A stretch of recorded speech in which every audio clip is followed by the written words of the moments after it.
So I was sitting here the other day when suddenly I had an apostrophe. I wonder how fast you can move in D&D. So I decided to follow this line of thought and really dig into the rabbit hole to figure out what is the absolute fastest we can move in one turn of combat. But in order to properly answer this question, we did have to set down some basic guidelines for research. The big one being that anything that was officially released by Wizards of the Coast is fair game. Anything that's third party or homebrew is off the table, because we want to make this as rules as written as possible, so that way this can be replicated as close as possible to any table. Also, it should be noted that this is a lot of theory room crafting. This build is more than likely not going to be practical or potentially even plausible at your table. Rather, this is just seeing how far we can take the mechanics for D&D 5e and, well, effectively take them to the breaking point. So with that baseline set, we had another question that needed to be answered. What is the fastest ancestry? What classes can provide us the most amount of movement? And then also what various feats, magic items, or spells can also increase our movement as a result. For ancestries, it came down to really two: Wood Elf and Tabaxi. Wood Elf has one of the fastest baseline movement speeds in 5e. However, Tabaxi has a very interesting ancestry ability known as feline agility. Effectively, when you move, at least for that turn, you can double your movement speed.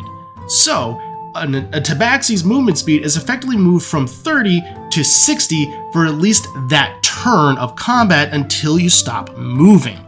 So, naturally, we're actually going to want to go Tabaxi over Wood Elf due to this advantage, because anything that allows us to increase our movement speed in this way is only going to help us down the road. The next question is largely with the classes. And really, there are three classes we want to look at, specifically with Monk, Rogue, and Barbarian.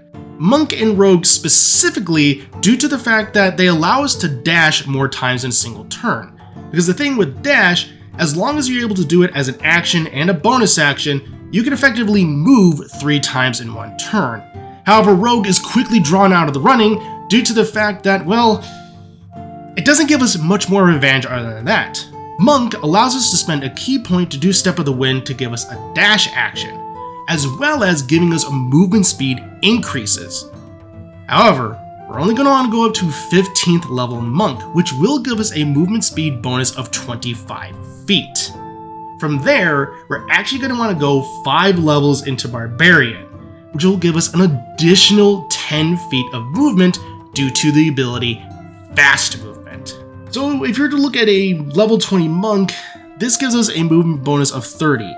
However, by doing 15 Monk and 5 Barbarian, we have a movement speed bonus of 35.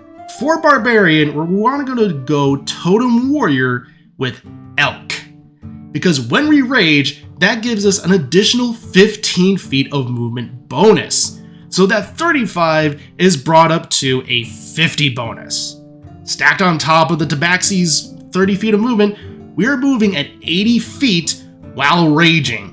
With the Tabaxi's ability to double, suddenly that is brought up to 160 feet. So with that 160 feet, when you move 3 times by moving, bonus action, Step of the Wind, dash, and then dash again as an action, that 160 feet is brought up to 480. And we're just getting started. The next things we're going to look at are regarding feats. Anything that will increase our base movement speed first. So we're going to look at the mobility feat, because this will increase our base movement speed by 10. So while raging, that 80 increases to 90. That's just wild. The next feat we are going to want to pick up is then Magic Initiate Druid with the Long Strider spell. Because Long Strider is not concentration and it lasts for 1 hour. Since it's not concentration, the spell is effectively up while raging. So 1 turn of combat can be casting Long Strider and then bonus action raging. Which means at that moment, our movement speed is increased to 100. Then because of the Tabaxi, it's doubled to 200. And because of triple movement, that means we are effectively moving 600 feet in 1 turn. And we're still not done! Next up, when it comes to various magic items, the one we're going to pick up first is Boots of Speed.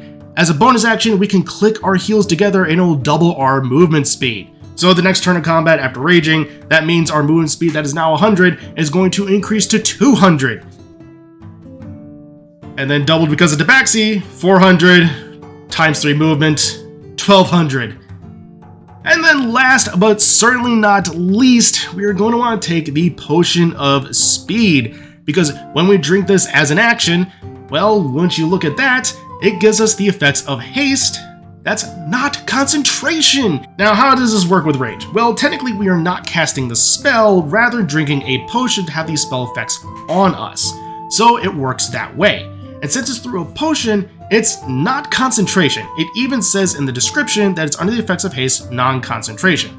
Potion of Speed is incredibly strong, because what does haste give us? Well, it gives us a few things. Most notably, it doubles our movement speed once more, but also it allows us an additional action.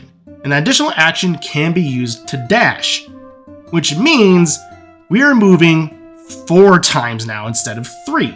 So our base movement speed is 400. Awesome. Well, as a Tabaxi then, we're going to double that movement speed and then move 4 times in 1 turn, which takes our movement speed in 1 turn up to 3,200 feet of movement. So yeah, that's effectively how we max out our movement. Now, as mentioned at the top of the video, this is a very impractical build. One of the reasons why is that, well, you're kind of reliant on the Elk ability with Rage. Granted, we're still going to be moving blitzing fast, but the thing is, in order to keep Rage up, you either need to be attacking or have someone attack you. So either someone's going to have to attack you from the enemy forces, or one of your allies is going to have to attack you for at least 2 rounds of combat, because the first round is going to be casting Longstrider on yourself, bonus action Rage, and then next turn is going to be action drinking the potion, and then bonus action, well, clicking the heels.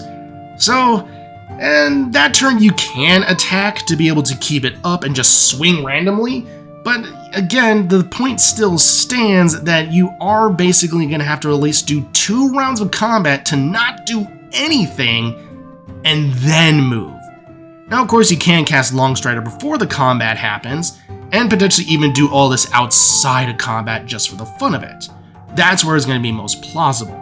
But also, again, that's part of the fun of things like this, to see how far we can take the mechanics. And the thing is, I am absolutely sure that this is probably not even the top speed that we can think of. There are other ancestors out there like Aarakocra that have blitzing fast flying speed. But the thing is, that's flying speed, not walking speed.